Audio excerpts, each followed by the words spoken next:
Nah Indonesia ini saat ini cuma gali tok, kasih licing belah, dijual. 3 step lagi harganya naiknya lipat kali gitu. Nah ini yang saya bilang waktu saya cerita, oh gitu ya bro, sesimpel itu. Dan kita saat ini iya, jadi Freeport itu kan penghasil koper konsentrat. Ingat ya, koper konsentrat. Jadi cuma konsentrat tembaga. Dikirimlah ke pabrik di Gresik, saya bilang itu. Itu bukan smelter bro, itu blister. Maksudnya gimana? Dicairin, dimasukin ini, nempel namanya anoda slime. Masih dibilangnya slime, anoda. Anoda slime-nya dikirim ke Rio Tinto atau dikirim ke Mitsubishi. Di sana baru jadi emas. Kenapa emasnya nggak di Indonesia? Dia cuma diem aja. Efisiensinya sekarang dikumpul-kumpulin dapat 300 triliun. Karena itu nggak heran kalau tadi berkurang biaya inefisien tadi dipindahkan ke sini. Jadi tidak ada dana baru. Ini dipindahin. Istilahnya nih maaf ngomong, ini hilang 50% aja lebih baik daripada ini hilangnya 100%. Ini versinya pemerintah itu ya. Pemerintah menjelaskan. Juga Kopdes. Itu dana yang memang desa dapat 3 miliar setahun. Yang kemarin nggak jelas juntrungannya. Sekarang 1,5-nya dipaksa dibangun koperasi walaupun ada di puncak Gunung Lawu gitu. Iya, tengah hutan. Tengah hutan. Masih lebih baik ada wujudnya gitu ceritanya. Ketimbang kemarin dijadi ongkos nikah para kades gitu ya. Berbeli Pajero 5 mereka gitu. Nah, kayak gitu itu mereka akhirnya dijelaskan. Terus mereka akhirnya jadi paham. Dan itu membuat signal positif. Istilah saya, bro, kenapa lu nggak ngomongin ini dari dulu, bro? Nah, itu. Gitu itu maksudnya. Gitu.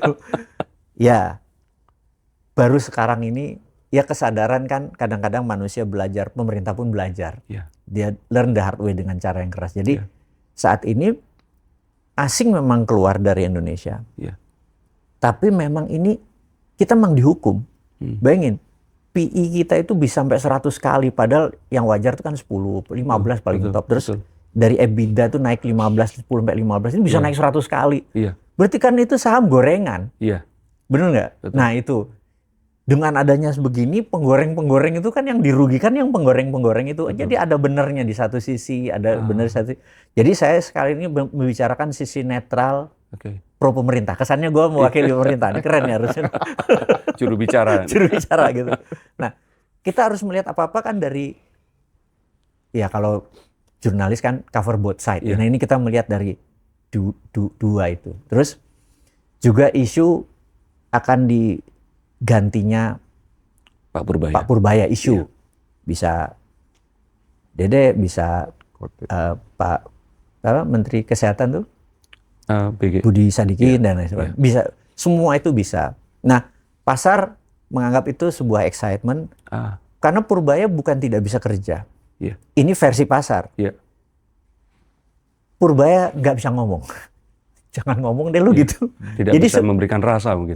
Jadi ada pepatah China itu, orang Chinese itu bilang, kurang kata satu, Anda akan disukai seluruh dunia.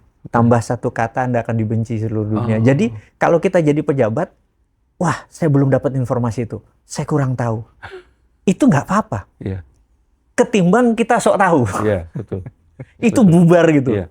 Nah, kita nggak bilang Pak Purbaya sok tahu, tapi kalau bisa kurangi. Yang tadi, nah, karena itu karakter mungkin ya. Tapi dia itu pinter.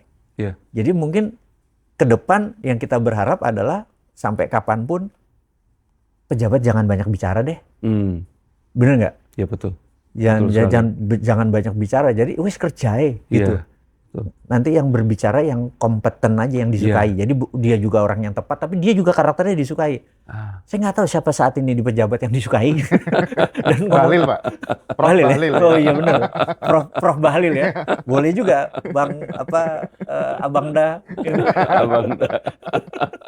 Bahlil untuk jadi juru bicara dan mengatakan yang benar gitu. Nah, apa tadi kan ini cerita present moment. Terus gimana Indonesia ini punya nation interest, punya cita-cita mulia bersama, gitu kan? Kita tahu bahwa kita tuh kayak Indonesia mau kemana sih, gitu ya kan? Nggak ada. Jadi kita itu harus melihat strength-nya kita.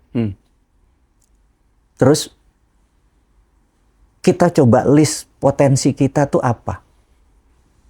Jadi disebut strength itu saya baru kemarin berbicara sama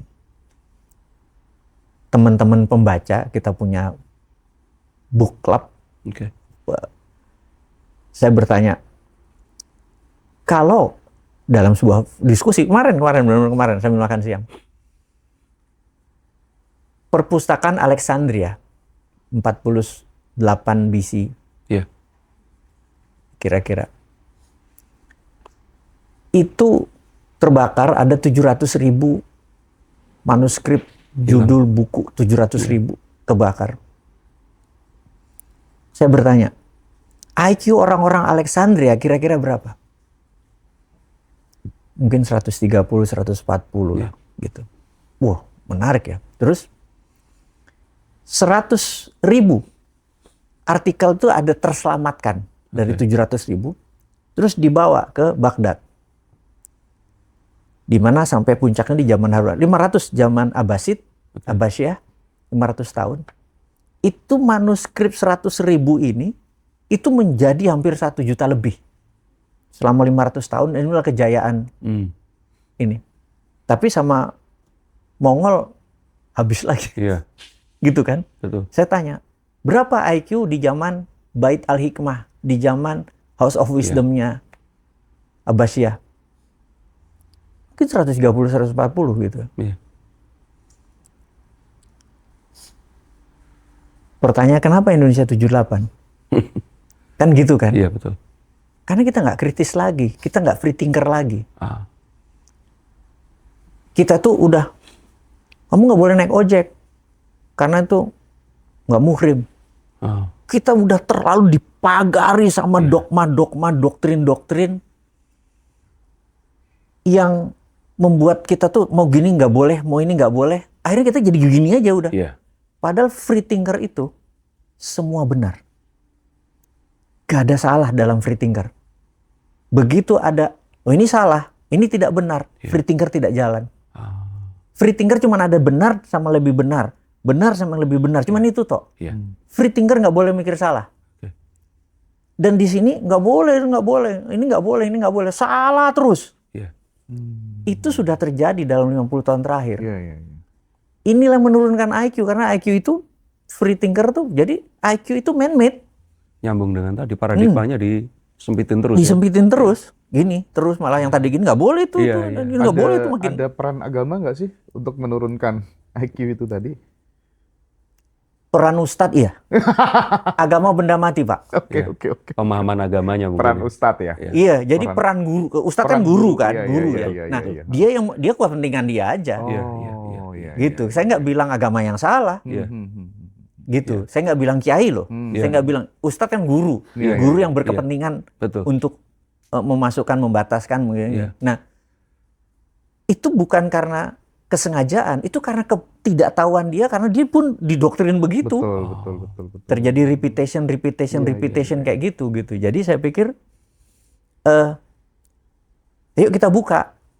Agama tetap dipegang, tapi sebagai pribadi dulu. Pada saat di forum ini kita free thinker aja, gitu. Jadi bebas kita berpikir tanpa ada aturan bahwa ini salah, ini benar, nggak ada. Yang semua benar aja gitu. Nah, kita harus mulai membuka lagi. Karena nation interest kalau diputuskan IQ 78 nggak efektif juga. Betul. Nah, terus apalagi sekarang kita lihat pejabatnya. Jadi walaupun bagaimana kita harus berkaca, pejabat zamannya Pak Harto itu dari Berkeley Gang. Dan Pak Harto itu kalau manggil mereka, Pak Harto bawa catatan. Dia belajar. Benar nggak? Jadi sewaktu ada masalah, mereka bisa nelpon, oh ini temen di kampus gua, oh ini temen di ini. Jadi temen Koneksi itu. koneksinya Iya. dia gitu udah menjadi solusi. Iya, iya. Nah sekarang ini di lingkaran yang menjabat itu, Iya. kalau ada masalah lokal, mereka jago kandang. Hmm. Mereka nggak kenal menteri luar negerinya Iya. Itali, jadi nggak ditolak kemarin gitu misalnya. Jadi Iya. yang nggak punya itu ya itu yang sangat disayangkan. Oke, balik lagi ke nation interest. Iya.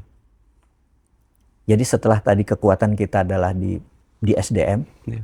jadi jangan pernah melihat kekayaan itu di luar diri kita. Oke. Jadi saya punya mobil, bapak saya kaya, itu bukan aset. Oke. Aset itu yang nempel di kita. Iya. Saya bisa ngukir, nah itu, Iya. gitu. Nah kita ini, bangsa ini bisa apa? Oke. Gitu. Ini yang harus kita, baru kita punya nation interest nih, baru kita mau bangun. Jadi kalau sekarang bisa apa?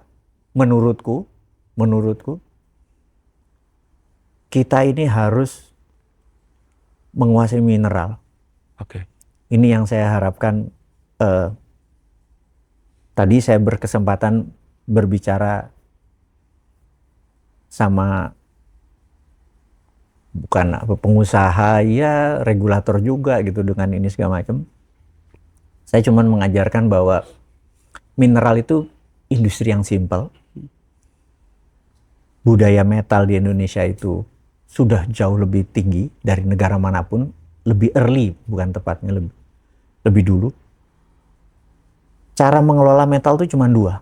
Satu pakai hidro, satu pakai pyro. Satu pakai air, Api. satu pakai api. Iya. Kayak yin yang. Iya. Jadi misalnya tanah dikeruk sama Freeport, Oke. di leaching dikasih air, Oke. disiram kapur CaOH3 CaOH kalsium hydroxide dicampur gini, misah yang berat ke kanan, yang ringan ke kiri. Yang ringan itu pasti impurities tanah segala. Iya. Yang berat itu logam. Oke. Gitu. Iya. Jadi air tuh sifatnya memisah, Iya. api itu sifatnya menyatukan. Oh. Begitu dia ke kanan, dibakar, jadi solid. Kelebur lagi ya. Tapi ini entah disebut cukim atau ingot atau Iya, apa, iya. mungkin kadar emasnya 3%, Iya. kadarnya masih tergumpal nih. Nah, terus dimasukkan ke dalam air. Air lagi, maksudnya cair ya. Iya. Entah di hidro lagi. Jadi hidro, pyro. Hidro masuk ke bak, ada anoda, katoda, Iya. ini digantung lah dia di Iya. katoda gitu ya. Terus nanti mereka mengurai. Yang ini kopernya ke sini, Iya. platinumnya ke sini, emasnya ke sini gitu ya. Terurai lagi, terus ambil tadi yang nempel di sini diambil, dibakar, solid lagi. Jadi sesimpel itu. Ya, ya. Api air gitu ya. Nah, ini finish product. Nah, Indonesia ini saat ini cuman gali tok, kasih leaching, belah, dijual. 3 step lagi harganya naiknya Lipat kali. gitu. Nah, ini yang saya bilang waktu saya cerita, oh gitu ya bro, sesimpel itu. Dan kita saat ini iya, jadi Freeport itu kan penghasil koper konsentrat, ingat ya, koper konsentrat. Jadi cuma konsentrat tembaga, Iya. dikirimlah ke pabrik di Gresik, saya bilang itu.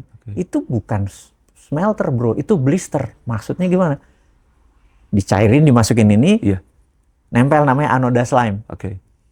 Masih dibilangnya slime, anoda. Anoda slime-nya dikirim ke Rio Tinto atau dikirim ke Mitsubishi. Di sana baru jadi emas.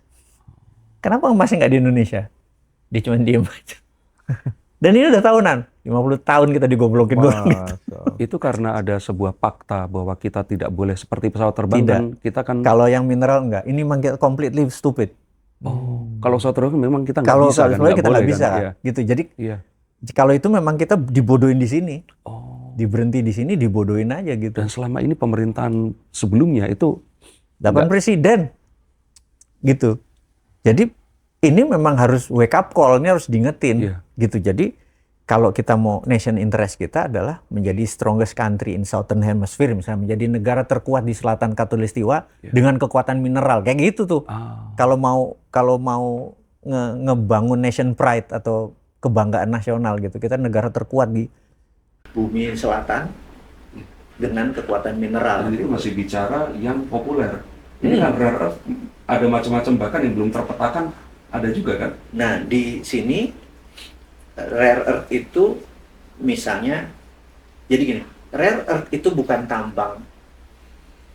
Tidak ada tambang rare earth.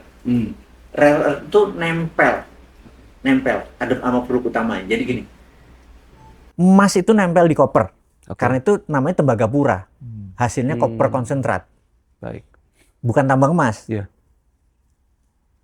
Rare earth juga sama. Dia terbanyak nempel sama timah, tin. Oke. Nempel sama timah. Timah itu nanti tailingnya, sisanya yang dibuang, yang diambil timahnya, tailingnya itu namanya monasit. Oke. Monasit itu antara 30-40% isinya masih impurities. Monasit kita pisahin, Oke. selek.